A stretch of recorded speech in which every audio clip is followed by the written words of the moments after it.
Pauline Hanson stated the other day that she wanted Australia to ditch multiculturalism and be like Japan, become a monocultural society. So I've called this video, Be Like Japan. So this is what she said exactly. She said Japan has a monoculture, so what's wrong with Australia having a monoculture? It sounds good. One Australia, one culture. Because that's what mono means, right? Mono means one, and it doesn't mean anything else. But here's the cold, hard truth. Australia is not Japan, and Australia will never be Japan. Japan's oneness, if you like, or mononess, if you like, stems from an uninterrupted history of nearly 2,000 years. And it has a geographical location that is quite unique, which makes it very different to other countries. Therefore, Japan is not a copy and paste culture that you can just take from one place and put into another. Australia's oneness, if you like, in my opinion, is purely conceptual and consists of a mutual respect in a multicultural context, an obedience to the laws of the land, and giving everyone in Australia a fair go. And that to me is the trinity of the Australian identity. So you cannot copy and paste a culture that is thousands of years old and take it and put it into a modern culture that has a history barely 300 years old. When Hanson was asked to define monoculture, because everyone was asking, well, what do you mean by that? She got upset. It's really her strategy in dealing with the press. You know, she gets upset, she starts crying, or she plays the victim. Poor me, why is everybody picking on me? But none of those reactions, right, reflect her own philosophy in life, which is if you can't stand the heat, then get out of the kitchen. Well, Pauline Hanson, maybe it's your turn to get out of the kitchen. There is a pattern in One Nation that shields Pauline Hanson from the tough questions, and the press in a lot of ways go along with it because they look at her, I don't know, maybe she cries or something and they just feel sorry for her. So Pauline Hanson really needs to speak for herself. And if Pauline Hanson calls for Australia to be a monoculture, then it's Pauline Hanson and no one else that has to define monoculture. But Hanson doesn't have the knowledge, she doesn't have the education, and she certainly doesn't have the intelligence to be able to articulate an answer to that question or to any question, for instance. So she just stands there, she lets other people speak for her, or she reads something from a piece of paper. When a politician introduces the paradigm, a paradigm such as monoculture, people need to have a clear explanation of how that paradigm is going to function in their everyday life. And One Nation supporters might be thrilled at the idea of having a monoculture because in some nostalgic way, they want to return to some bygone era, you know, the good old days, the way it was in the 50s and 60s or whatever. But how is this monoculture going to impact the First Nations people? How is this monoculture going to impact the 32% of us who have been born overseas? And how is this monoculture going to affect the 48% of us that have at least one parent born overseas? I was talking to an interesting lady the other day. She seemed to really know what she was talking about, and she was even suggesting that perhaps under the Constitution, if somebody like One Nation decided to make this monoculture thing, you know, quite extensive, they could actually stop people that have not been born in this country from voting. And that would be a terrible thing because you work here, you pay your taxes, you live here, you contribute to the country, and then they say you can't vote for the government of your choice. Well, that's pretty rough. Well, I don't know whether that's right or not, but, you know, I'm just saying. So what we need is like, we need answers. So I put a video out last week and I've got nearly 45,000 views on it. And one of the things I got from it, from the people that really listened to it and enjoyed it, is that they liked the answers I gave them. And people want answers. Look, they don't want tears and they don't want tantrums. They're sick of it. You're not a child. Just grow up. If people ask a question, give them an answer. So Hanson's ideal of a monoculture is very irresponsible in that respect, because there are some fundamental differences between Australia and Japan that we need to consider. And first of all, there is the historical perspective. That Japan is a collectivist society with 98.5% of its population identifying as Japanese. They have a history, as I said, of thousands of years, and they can trace their ancestry hundreds of years. And I'll tell you what the standout difference between Japan and Australia is that Japan is not an invading country. It's not a country. Japanese didn't invade Japan. So Japan does not have any obligations or any commitment to indigenous populations, because the Japanese are the indigenous population. In contrast, let's look at Australia and the Australian Bureau of Statistics. 48.5% of Australian population are born here, and that includes First Nations people. 32% of the population have been born overseas, and 21% of the population have one parent that's born overseas. How is monoculture going to affect them if they want to bring out a sick parent, or they want to look after a parent or whatever? How does it work? There's questions.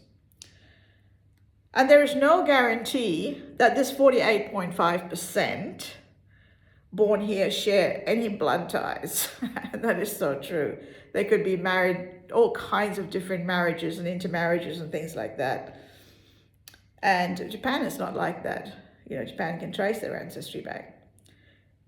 And so Australia is not a homogenous society like Japan. So you can't just say like, oh, just go and look at Japan. It's like if you ask Pauline Hanson a question, it's almost like she says, yeah, go Google it, No, you can't do that. So there's nothing homogenous about Australian society. And as far as I'm concerned, Australian society is kind of like, a licorice, or a box of licorice, all sorts. Structurally, we have different forms of government, of course. Japan has a very centralized government that's top-down. Australia also has a top-down government in a way, but we also have states and councils that legislate things for us. So we're ruled completely differently. And economically, of course, Japan relies very much on its own workforce. And the Japanese people make all the cars and the technology and everything else that we buy. Whereas in Australia, of course, we are heavily dependent on migration for our workforce. There is something we do have in common with Japan, though, so I don't know whether we want to be like Japan in this way, but Japan's actually a dying population. It has 30% aging population, and Japan has very low birth rates. So Japan is on both ends of the spectrum. It's kind of not growing and it's dying. Yeah, so keep that in mind. Australia has 20% aging population, also has low birth rates. So Australia's pretty much in the same boat, but Australia has migration, whereas Japan does not have migration. So this aging population, of course, includes Pauline Hanson, who will be 75 years old at the next election. And when the 20% of Australians die, which includes me, by the way, Australia will have a completely different demographic. It'll be a completely different country. Interesting. I think it'll be nice. I hope the other generations that come through don't share the same prejudices that we did, I really do. I'm going to close with some research that I've been doing this week, and I saw a guy called John Berry, and I've looked at how he did his research and how his research is accepted quite widely across the globe in academic circles. And he did what he called the, I better say this correctly, it's the acculturalization framework matrix. And he determined what best suits people, whether it's integration, whether it's assimilation, what suits people the best. And he found that integration, was the happiest societies. They were people that basically had freedom and they enjoyed their freedoms. They had less stress, they had less suicide, they had less depression, less anxiety. Of course, very close to the top end of it was assimilation. Assimilation has high suicide, high conflict. Yeah, if you want to look at conflict, look at you causing the conflict. Yeah, maybe stop causing conflict. Anxiety, grief, those things. And they had a high percentage of that. And of course, the worst ones on the spectrum of this guy's framework, if you like, or matrix, was the ones that are marginalized.